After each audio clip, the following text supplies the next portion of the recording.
Autour de Lionel, un petit groupe d'apprentis brasseurs se retrouve pour fabriquer de la bière. On commence par un petit cours théorique et une des premières choses à faire, c'est le choix de sa recette. La blonde de corps, donc ça c'est la blonde qui est bien maltée. Caroline et François ont choisi et c'est de circonstance. La bière de Noël, ça sera. On arrive ici les mains dans les poches, la matière première et le matériel sont mis à disposition. Il faut sélectionner les houblons, les épices, les maltes et peser, doser, concasser. Rien de sorcier. La bière c'est très facile à faire, mais il y a des règles à respecter. Le tout c'est de comprendre les règles.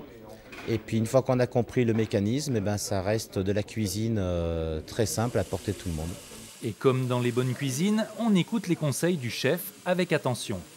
Je vais mettre de l'eau dedans, puis je vais commencer à touiller. Moi, j'aime bien la bière, mais c'est la première fois que j'en fabrique. Et le plaisir, c'est de voir effectivement les houblons, les extraits de malt, tout ça. Je ne savais même pas que le houblon, c'était des fleurs. Les bières sont toutes différentes en fonction des ingrédients. On peut jouer sur le goût, l'amertume, la force. Elles peuvent être blondes ou brunes. Le plus grand plaisir ici, c'est de faire sa bière à son image.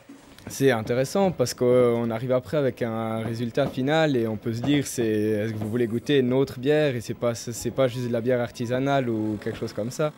La recette terminée, le brassin est stocké le temps de la fermentation et 15 jours plus tard, vous revenez mettre en bouteille vos 20 litres de bière. Ne reste plus qu'à épater vos amis en dégustant avec modération.